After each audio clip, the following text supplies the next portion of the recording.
रानो चिड़िया बहुत गरीब थी। उसके पास एक छोटी सी पुरखों की जमीन थी जिस पर वो खेती करके अपने परिवार का गुजारा कर रही थी। मुबारक हो रानो बहन, मुबारक हो। इस साल तो आपके भाग्य ही खुल गए, समझो आपके बुरे दिन गए। वो कैसे कबूतर भैया, मैं कुछ समझी नहीं, जरा साफ साफ बताओ, आखिर बात क्या है। चिड़िया, मैं आज अपनी भिंडी लेकर बाजार गया था तो वहां से पता चला टमाटर का रेट तो 500 रुपए किलो है। मैंने तो इस बार टमाटर नहीं बोए, पर आपकी तो चांदी ही चांदी है। सच कबूतर भैया, ये तो बहुत अच्छी खबर है, तो इस साल तो मेरी गरीबी दूर हो जाएगी। अच्छा चिड़िया बहन, अब मैं चलता हूँ अपने टमाटर। ये खबर सुनकर कबूतर वहां से चला जाता है। चिड़िया भी अपने टमाटरों को तोड़ने लग जाती है। बच्चों, मैं ये टमाटर बेचने बाजार जा रही हूँ, आप तब तक यहीं टमाटरों की रखवाली करना। चिड़िया टमाटरों से भरी टोकरी लेकर बाजार चली जाती है। लाल लाल टमाटर देखकर सब्जियों का व्यापारी खुश हो जाता है। अरे ओ चिड़िया बहन, यहाँ आ जाओ, आपके सारे टमाटर मैं खरीद लेता हूँ। व्यापारी जी, आपने टमाटरों का भाव क्या रखा है, पहले मुझे भाव बता दो। चिड़िया बहन, आज टमाटर का रेट 500 रुपए किलो है। अगर आपको सही लगे तो अपने टमाटर मुझे ही देना। व्यापारी का रेट सुनकर चिड़िया उसे ही सारे अपने टमाटर बेच देती है। व्यापारी एक नोटों की गड्डी उसे देते हुए कहता है, देखो चिड़िया बहन, बाजार में जो भी रेट होगा मैं उसी रेट से आपसे टमाटर खरीदूंगा। ठीक है व्यापारी भैया, अब मैं चलती हूँ। रानो चिड़िया पैसे लेकर मिठाई वाले की दुकान पर चली जाती है और अपने बच्चों के लिए मिठाइयाँ खरीदती है। बच्चे मिठाई खाकर बहुत खुश होते हैं। खाओ मेरे बच्चों, जी भर कर खाओ। एक टोकरी टमाटर पूरे 6000 रुपए की बिकी है। इस तरह से चिड़िया का परिवार खुशी मना रहा था। उसी जंगल में एक कालू नाम का कौवा अपने परिवार के साथ रहता था। गोरी, आज सलाद में टमाटर क्यों नहीं है? तुम्हें पता है ना, मुझे टमाटर के बिना खाने में स्वाद नहीं आता। कालू जी, मैं सब्जी लेने बाजार गई थी, टमाटर के दाम देखकर तो हाय तौबा कर गई। वो कैसे गौरी, क्या हुआ है टमाटरों को? सही सलामत तो है टमाटर। कालू जी, टमाटर सही सलामत नहीं हैं, उसके बहुत भाव बढ़ गए हैं।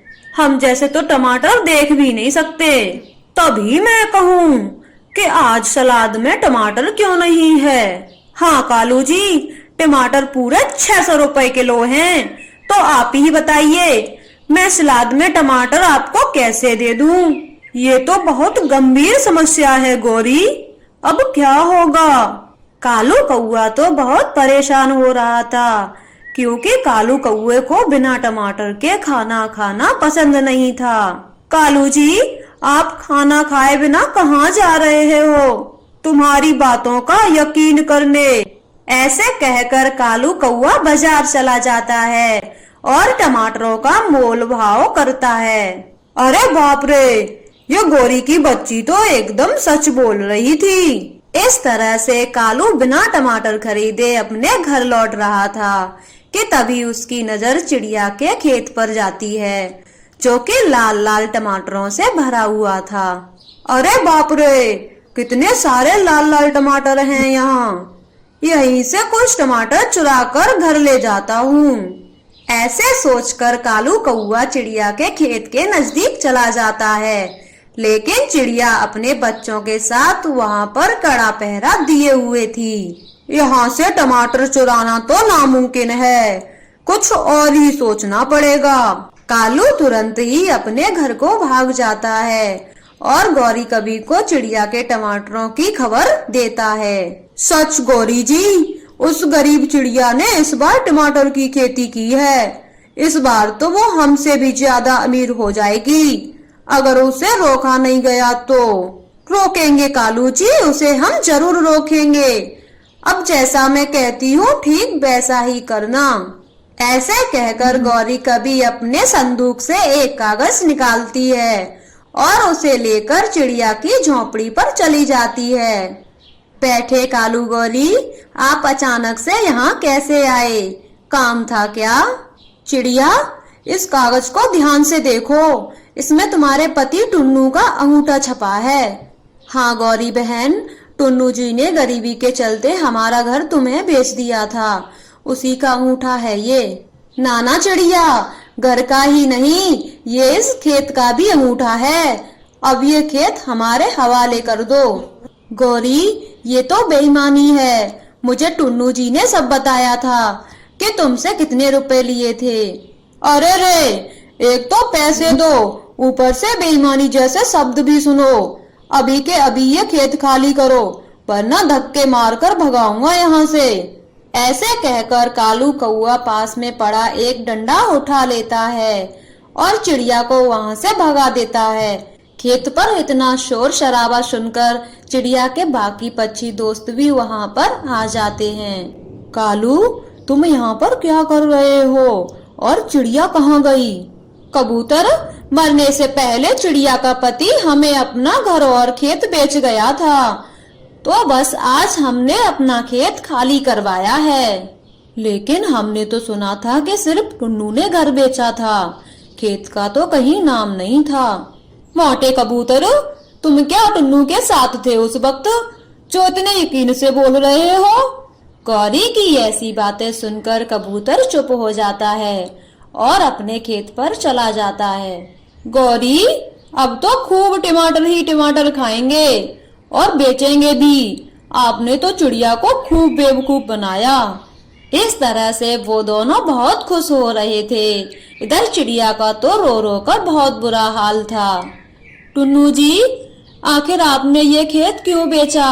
आपको तो पता था कि इसी खेत से हमारा गुजारा होता है। मम्मा, अब हम कहाँ रहेंगे और रात को कहाँ सोएंगे? चिड़िया अपने बच्चों की बातें सुनकर फूट फूट कर रोने लगती है। उसके रोने की आवाज पास वाली नदी में बैठी जलपरी सुन रही थी, जो कि गुस्से में बाहर आती है। आप सब यहाँ क्यों रो रहे हो? आप सबके रोने की वजह से मैं सो भी नहीं पा रही। जलपरी की ऐसी बातें सुनकर चिड़िया सारी बातें उसे बता देती है। अरे नहीं, मुझे माफ कर दो। मैंने आपके रोने की वजह ना जानने से पहले ही तुम सब पर गुस्सा किया। कोई बात नहीं जलपरी, हमारी तो किस्मत ही खराब है, फिर डांटने से क्या होगा। मैं यहाँ से कहीं दूर चली जाती हूँ, फिर आप आराम से सोना। जलपरी को चिड़िया पर बहुत दया आती है और वो उसे कुछ बीज देते हुए कहती है, चिड़िया, ये कुछ जादुई टमाटर के बीज हैं, इन्हें आप कहीं भी बो देना और फिर देखना ढेरों टमाटर लगेंगे। लेकिन जलपरी जी, हमारे पास तो जमीन ही नहीं है। वो अगली सुबह देखती है तो नदी में टमाटरों की खेती थी। चिड़िया नदी से खूब टमाटर तोड़ती है और टमाटर बेच बेच कर उसकी गरीबी दूर हो जाती है। कालू, सुना है चिड़िया की नदी में टमाटर की खेती है और उन पर ढेरों टमाटर भी लगते हैं। हाँ गौरी, नदी को तो अब अपना भी नहीं बना सकते। तो क्या हुआ कालू जी, रात को तो हम टमाटर चोरी कर ही सकते हैं। हाँ गौरी जी, ये आपने सही सोचा है। आज रात बैलगाड़ी लेकर नदी पर चलेंगे और ढेरों टमाटर तोड़ेंगे।